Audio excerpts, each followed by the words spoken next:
राज्य सरकार अनुमोदित व्यवस्थावली एसओपी आधार में तथा श्रीमंदिर परिचालना कमिटी निष्पत्ति अनुଯାयी बुधवार धार्य अपराह 12टा 9 घंटिका शुभ मुहूर्त में श्रीमंदिर रत्नभंडार में चलती रत्नभंडार गच्छित अलंकार और मूल्यवान सामग्रीर कड़ा सुरक्षा तथा पवित्रता रक्षापूर्वक मजिस्ट्रेट उपस्थित में रत्नभंडार द्वारा खोल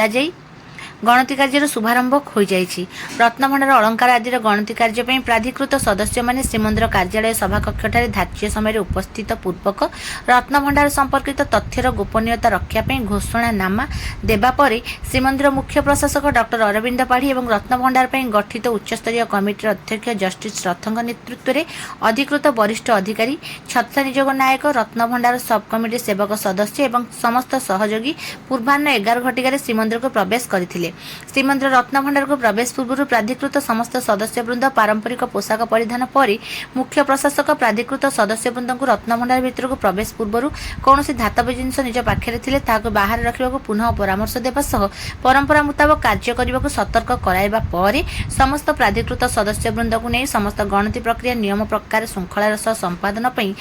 आशीष मुख्य प्रशासक समस्त सहयोगी सदस्यवृंद माँ विमला माँ भुवनेश्वरी शेष में माँ लक्ष्मी ठाकुर दर्शन आनिबा परे बेहरण द्वारा निकट में सुरक्षा दृष्टि स्थापित मेटाल डिटेक्टर द्वारा जांच पूर्वक गणति प्रक्रिया सामिल सदस्य मानक भीतर को प्रवेश करथिले। चलती रत्नभंडार भंडार मेकअप जोगाउथुवा अलंकार आदिर गणति प्रक्रिया सामिल बणिया सदस्य